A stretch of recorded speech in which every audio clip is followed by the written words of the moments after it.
After a month of limited release, I was finally able to see one of my most anticipated movies of 2017, The Shape of Water.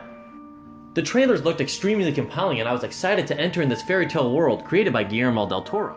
Coming out of the film, I was left with two distinct feelings: shock and awe.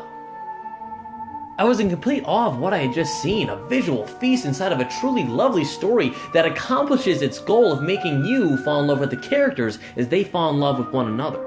It's a story about friendship and hurt and unspeakable love. Literally, the two main characters don't say a word the whole film. It's a masterfully created film, and I thoroughly enjoy it. However, there was that other feeling. And it's to not spoil the film because I do highly recommend seeing it. I'm not going to go into great detail. I'm just going to pledge my case and reveal what I feel is the major problem with The Shape of Water.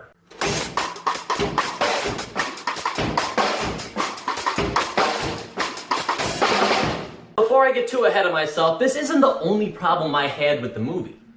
The entire subplot with the Richard Jenkins character did nothing for me, adding to an already long runtime and quite simply didn't add anything to the story. Don't get me wrong, I loved his character and his place in the story, and quite honestly, if these minor complaints were the only gripes I had with the film, they could be easily overlooked. But with the problem I'm about to state, they're easily highlighted as another complaint. To my point, the big problem with The Shape of Water is simply this: it goes too far. It is much too explicit for its own good.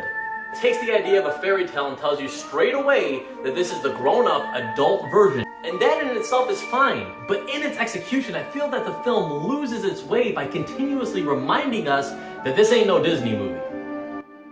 And before anybody accuses me of being some prude little kid that can't handle adult themes, hear me out. I am not saying this is some X-rated film that's all about sex and it's so shocking the things that you see. Honestly, besides a few unneeded opening scenes, you don't really see anything. The movie implies things more than anything and has some amusing comments about the whole fishman anatomy. But that's not my point. My point is that this is a love story. And I came out of the film not talking about that. Eventually I did. But the group of people that I saw with were much more interested to start talking about the sex scenes. It puts the focus on all the weird questions you have and the far too many scenes that are about that. What I'm trying to say is that if the film was the exact same, but didn't get sidetracked so often with the idea of sex, it simply would have been about love. Would have found their love to be completely pure, and in turn would have made you buy into it even more. The beauty of the film and the characters would be the only thing you'd be coming out with. And then yes, maybe perhaps you would inevitably wonder about some of the more juvenile things. But because the movie throws that in your face, all the mystery is gone and you're left with odd conversation, and then you get to the beauty of it all later.